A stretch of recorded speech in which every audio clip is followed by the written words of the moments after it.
देखिए, विवाद इतना गहरा चुका है लालू परिवार का, जड़ें इतनी गहरी हो चुकी हैं कि समझना मुश्किल है कि कौन सही है, कौन गलत है। राजद परिवार में फूट पड़ी है तो महिला आयोग में पूरी मतलब चुस्ती देखने को मिल रही है। यदि आपको बात नहीं पसंद आई है तो ठीक है, नहीं पसंद आई, कोई जबरदस्ती तो आपके कान में नहीं बात कही जा रही है। वैसे तो थोड़ा आपको पब्लिक लाइफ में थोड़ा चमड़ी को तो मोटा रखना पड़ेगा ना। हर चीज पर आप झगड़ा करने के लिए निकल जाइएगा। इसको आप बात का बतंगड़ बना रही है ना। मुझे तो यही लग रहा है कि आप बात का बतंगड़ इसको बनाना कहते हैं, तूल दे रही हैं। ऐसा नहीं कि लालू ने बिल्कुल आपके साथ भेदभाव कर दिया हो कि आपको कुछ नहीं मिल रहा है। हम फोन भी पर किसी से झगड़ा कर रहे हैं तो उसका भी वीडियो डाल रहा है। ये भी इसका क्या मतलब है? क्या इससे आपने क्या अचीव किया? लेकिन एक बात रोहिणी को करना चाहिए, बिहार की राजनीति में आपकी इतनी रुचि है ही तो आप सिंगापुर में बैठ के बिहार की राजनीति नहीं कर। लालू यादव की दूसरे नंबर की बेटी रोहिणी आचार्य एक वीडियो जो है पोस्ट करती हैं, जिसमें वो एक पत्रकार से रूंधी आवाज में, रोते हुए आवाज में बात करती हैं और सवाल कहती हैं कि आप कहते हैं कि बेटी को शादी के बाद अपने ससुराल में रहना चाहिए, मायके में पैर नहीं जमाने चाहिए। तो ये सवाल आप उस बेटी से भी पूछिए कि उसे रोहिणी आचार्य को क्यों किडनी देनी पड़ी, उस बेटे ने अपनी किडनी या किसी अपने सहयोगी की किडनी पिता को क्यों नहीं दिलवाई। देखिए, विवाद इतना गहरा चुका है लालू परिवार का, जड़ें इतनी गहरी हो चुकी हैं कि समझना मुश्किल है कि कौन सही है, कौन गलत है। संजय यादव के पुतले फूके जा रहे हैं बिहार के अंदर, रोहिणी आचार्य का समर्थन हो रहा है तो कहीं विरोध भी हो रहा है। नमस्कार, मैं अर्पिता और आप देख रहे हैं पीओ भारत। और इन तमाम चर्चाओं के बीच में एक पत्रकार कन्हैया भिलारी का नाम भी खूब चर्चा में उछल रहा है। हमारे साथ चर्चा के लिए अमिताभ दास सर हैं, पूर्व आईपीएस हैं। सर, इस पूरे मामले में लगातार हमने देखा कि एक के बाद एक खुलासे हो रहे हैं। संजय यादव के पुतले जलना, रोहिणी आचार्य के फिर नए वीडियो सामने आना, तमाम लोगों के आरोप प्रत्यारोप। सत्य क्या है, सच्चाई क्या है? अब सत्य तो बड़ा मुश्किल है जानना। हम लोग तो बाहर से बैठ के देख रहे हैं जो मीडिया में खबरें आ रही हैं। आपने कहा एक सीनियर पत्रकार को रोहिणी आचार्य ने फोन करके मतलब बुरा भला कहा और लग रहा था ऐसे रोहिणी आचार्य की बहुत मतलब आवाज फंसी फंसी हुई हो, बहुत ठीक तबीयत नहीं हो, फिर भी पूरा वो गर्म थी कि वो पत्रकार कैसे तय करेंगे कि शादीशुदा लड़की को कितने समय मायके में रहना चाहिए, नहीं रहना चाहिए। और फिर सारी बातें दर्शकों को पता ही है। रोहिणी आचार्य ने संजय यादव और रमीज का नाम लेके कहा कि परिवार छोड़ रही हूँ। संजय यादव हरियाणा के रहने वाले हैं, तेजस्वी के राजनीतिक सलाहकार हैं, राज्यसभा एमपी हैं। रमीज नेमत खान जो हैं यूपी के रहने वाले हैं, आईटी सेल देखते हैं राजद का। तो अभी एक लालू परिवार के लिए एक आप कह सकते हैं संकट का समय है। पारिवारिक संकट भी है और राजनीतिक संकट भी है। इसमें दो तीन बातें हैं। पहली बात तो इसमें अब राजनीति घुस गई है। अभी मैं देख रहा था कि बिहार राज्य महिला आयोग की कोई सदस्य थी, अध्यक्षा थी, उसका मैं देख रहा था। वो कह रही थी कि एकदम महिला आयोग रोहिणी आचार्य की मदद करेगी। अब देखिए कितनी राजनीति है। जब पवन सिंह अपनी पत्नी ज्योति सिंह के साथ अन्याय करता है तो उस पर बिहार राज्य महिला आयोग मुंह में दही जमा कर बैठा रहता है, क्योंकि पवन सिंह भारतीय जनता पार्टी का नेता है, सत्ताधारी पार्टी का है, भाजपा का नेता है। इसलिए ज्योति सिंह की मदद करने के लिए बिहार राज्य महिला आयोग नहीं खड़ा होता है। लेकिन जब राजद परिवार में फूट पड़ी है तो महिला आयोग में पूरी मतलब चुस्ती देखने को मिल रही है। तो इसमें राजनीति घुस गई है, क्योंकि महिला आयोग को तो तटस्थ होकर काम करना चाहिए। अगर इतना ही महिलाओं को आपको न्याय दिलाना है तो आपको ज्योति सिंह के समर्थन में भी खड़ा होना चाहिए, पवन सिंह के खिलाफ को नोटिस भेजनी चाहिए। तो अब इसमें बहुत राजनीति घुस गई है। अब देखिए उसमें राजद में जिन लोग को टिकट नहीं मिला है ना, तो सर, मैं कन्हैया भिलारी वाला मामला थोड़ा समझूंगी। ये कन्हैया भिलारी से फोन में जो बातचीत हुई है, कन्हैया भिलारी आखिर ऐसा क्यों कह रहे हैं रोहिणी आचार्य को कि उनको लालू परिवार में दखल नहीं देना चाहिए, उनको अपने ससुराल में रहना चाहिए? क्या इस तरह की बातें वाजिब हैं? क्या इस तरह की बातें कहना गलत नहीं है किसी भी महिला को कि वो क्या करे क्या ना करे?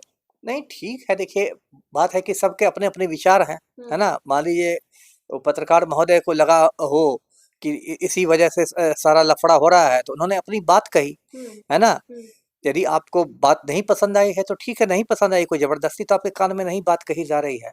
उसके लिए फोन करके लड़ना, ये तो मुझे थोड़ी नासमझी वाली बात लग रही है, बचकाना वाली बात लग रही है। जब आप सार्वजनिक जीवन में हैं, जब आप पब्लिक लाइफ में हैं, रोहिणी आचार्य कोई पर्दा नशी महिला तो नहीं है, चुनाव लड़ती हैं, पूरा मतलब वो खुल के आती हैं सामने, तो इसके लिए तैयार रहना चाहिए कि बहुत सारे लोग आप पर टीका टिप्पणियां करेंगे। वैसे तो थोड़ा आपको पब्लिक लाइफ में थोड़ा चमड़ी को तो मोटा रखना पड़ेगा ना।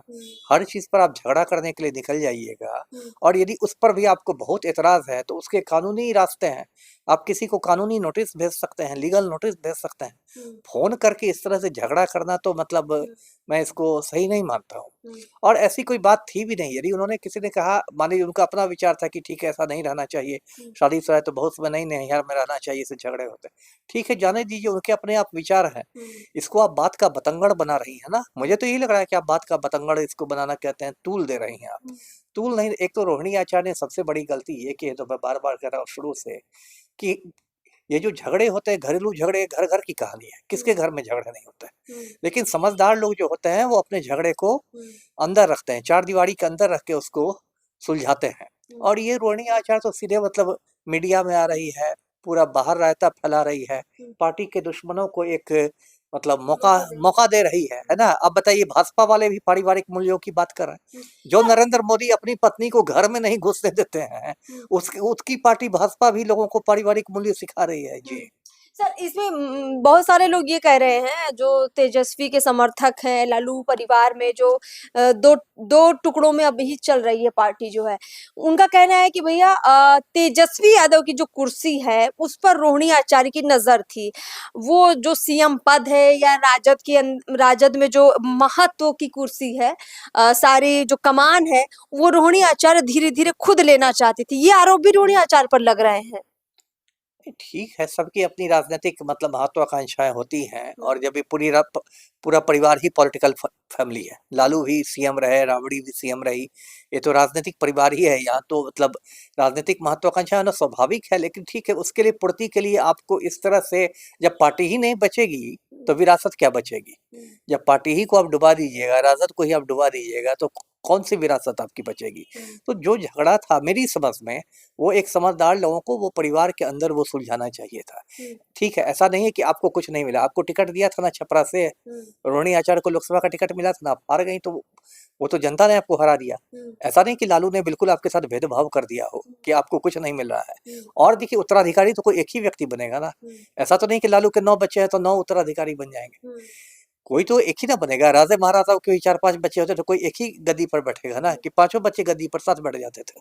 लेकिन बार बार रोहिणी आचार्य ये भी कह रही हैं कि भाई हमें तेजस्वी से कोई दिक्कत नहीं है, और अपने भाई को लेकर तो बहुत प्यार भी जताती रहती है। दिक्कत उनको है संजय यादव से और रमेश से दिक्कत है कि इन दोनों को क्यों आपने जो है पार्टी पर इतना कब्जा करके रखा हुआ है, और इनकी वजह से जो है राजद अंदर अंदर खोखली हो रही है। ठीक है, दिक्कत होगी, मैं खुद मानता हूँ। मैंने खुद वीडियो देखा है संजय यादव का, जिसमें मुझे वो दिखे हैं कि वो राजद कार्यकर्ताओं के साथ मतलब डांट डपट करते दिख रहे हैं। रूडली बिहेवियर है उनका, जो कि नहीं होना चाहिए, है ना। जो राजद के पुराने कार्यकर्ता, उनको तो नहीं अच्छा लगेगा कि कोई बाहरी आदमी आके उनको डांट डपट कर रहा हो। वो बात सब सही है, लेकिन फिर मैं वही बात कहूंगा कि ये बात अंदर की बात रहनी चाहिए थी। उनको ये बात तेजस्वी से घर में कहनी चाहिए थी कि ये जो 2 आदमी को सर पर बैठाए हुए हो, तेजस्वी तो छोटा भाई है रोहिणी आचार्य का, ये 2 आदमी को सर पर बैठाए हुए हो, संजय को, रमेश को, इनको थोड़ा मतलब इनके पंख को कतरो, रणनीतिक रूप से काम करना चाहिए था, है ना।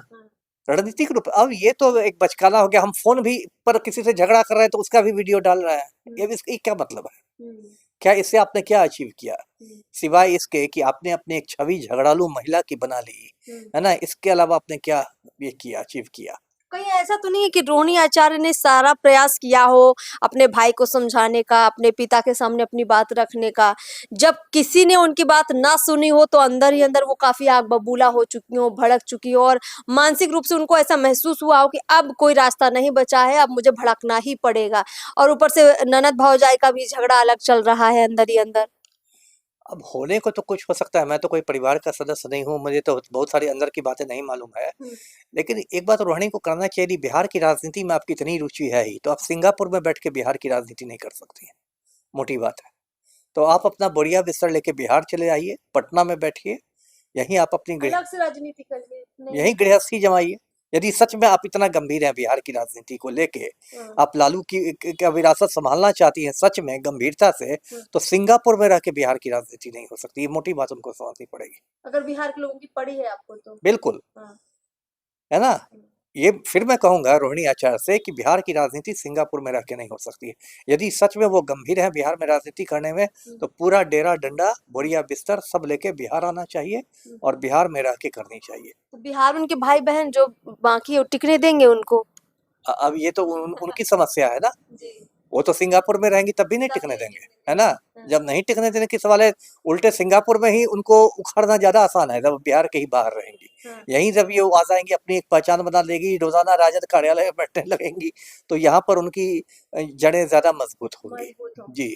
चलिए सर, इस पूरी लड़ाई झगड़े का जो है अंतिम परिणाम यही हो सकता है कि अगर रोहिणी आचार्य को वाकई में राजनीति से प्रेम है, बिहार के लोगों से प्रेम है और सत्ता में आकर कुछ बिहार के लिए करना चाहती हैं, तो पारिवारिक झगड़े में ना पड़कर अपनी राजनीतिक विरासत तैयार करें। लालू का नाम, राबड़ी का नाम उनके नाम से जुड़ा है, उनके माता पिता हैं, तो उसका निश्चित रूप से उनको हर तरीके से लाभ जरूर मिलेगा और इस झगड़े का एक बेहतर अंत ये हो सकता है। पूर्व आईपीएस अमिताभ दास सर ने ये अभी सुझाव दिया है। चलिए देखते हैं आगे मामले में क्या कुछ नया बखेड़ा खड़ा होता है। उम्मीद करते हैं कि ये मामला जल्दी ही शांत हो जाए। नमस्कार।